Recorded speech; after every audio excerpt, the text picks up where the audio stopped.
ہمارا المیہ یہ ہے کہ انسان زمانوں سے داخلی انتشار کا شکار ہے۔ آپ خود سوچئے، اپنے من میں ڈوب کر پاجا سراغ زندگی، باطنی طور پہ ہم انتشار کا شکار ہیں، ٹوٹ پھوٹ کا شکار ہیں۔ کیوں؟ کہ اندر بے رابطگی ہے، بے رابطگی، اندر کا رابطہ نہیں ہے آپس میں، سب سے بڑا المیہ ہے۔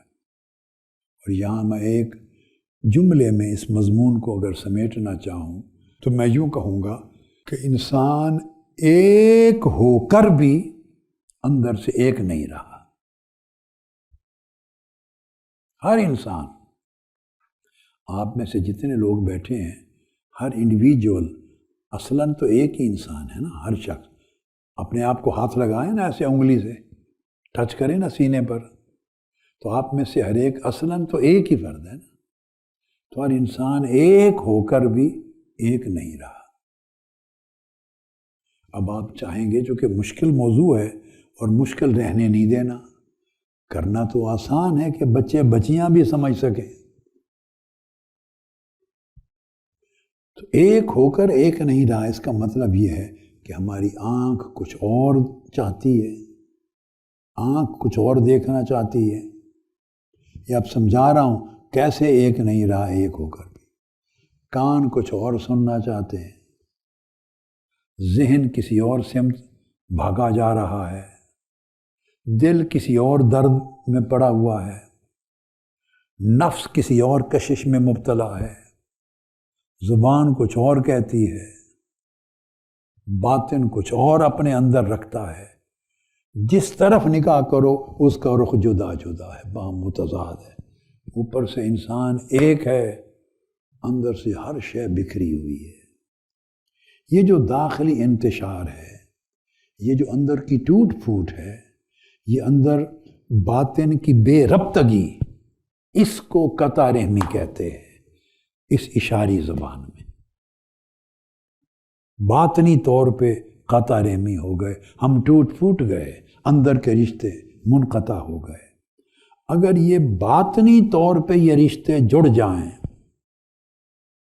اور ان کے یہ سارے اعضاء و اجزاء، ان کے رجحانات جو ایک دوسرے سے جدا ہو گئے، یہ باطنی طور پہ جڑ کے ایک سمت میں مربوط ہو جائیں تو صلہ رحمی ہو جائے گی۔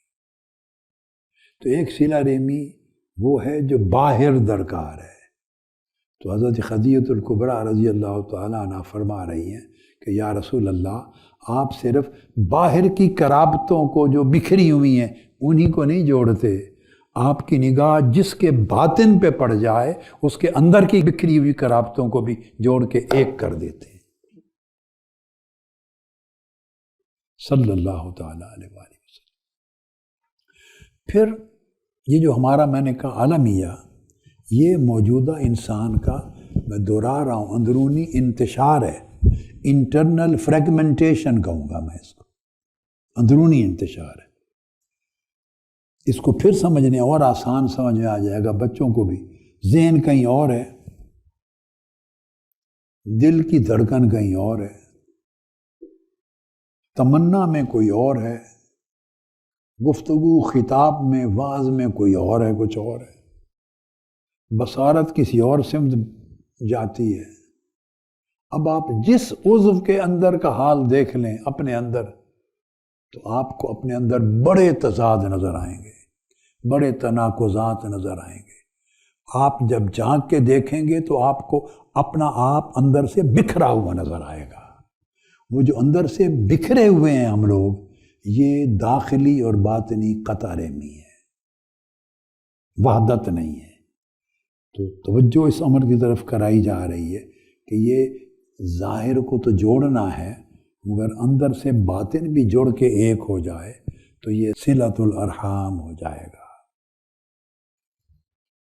اب وصل رحم، اس کو وصل رحم یا صلہ رحمی کہیں گی، یعنی ایک ٹوٹے ہوئے انسان کا اندر سے جڑ جانا، یعنی وہ قوا اور اعضاء جو آپس میں منتشر ہو گئے تھے انہیں ایک مرکز پہ جوڑ دے۔ اب آپ پوچھیں گے ان کو جوڑا کیسے جائے؟ اندر کی صلہ رحمی کیسے ہوگی؟ ہاں، انہیں ایک مرکز پہ جوڑنا کہ وہ سارے اپنا اپنا کام کریں مگر ایک مرکز کے ارد گرد، مرکز ایک ہو جائے۔ آپ پوچھ سکتے ہیں وہ مرکز کیا ہو؟ ہاں، وہ مرکز نفس نہ ہو۔ نفس ہوگا تو قطع رحمی کرے گا، توڑے گا۔ وہ مرکز خواہش نہ ہو کہ خواہشیں بے شمار ہیں تو آپ کو بھی اندر سے بے شمار بنا دیں گے۔ وہ مرکز دنیا نہ ہو کہ دنیا پھسلن کا نام ہے، آپ کو پھسلا کے توڑ پھوڑ دے گا۔ مرکز قلب ہو، دل، اور دل وہ جو اللہ پہ جمع ہوا ہو، جو اللہ کے تعلق اور محبت پر قائم ہو۔ اس اللہ کی طرف قائم ہو جانے والے دل پر سارے اعضاء اور رجحانات کا جوڑ دیا جانا، ان کے ارد گرد کر دیا جانا، یہ داخلی صلہ رحمی ہے۔ اور اس میں آقا علیہ السلام کی سیرت طیبہ کا عنوان کیا ہے؟ وہ حقیقت محمدیہ صلی اللہ علیہ وسلم کی طرف اشارہ ہے کہ آپ کے ذریعے آپ کی امت کو باطن کی مرکزیت نصیب ہوتی ہے۔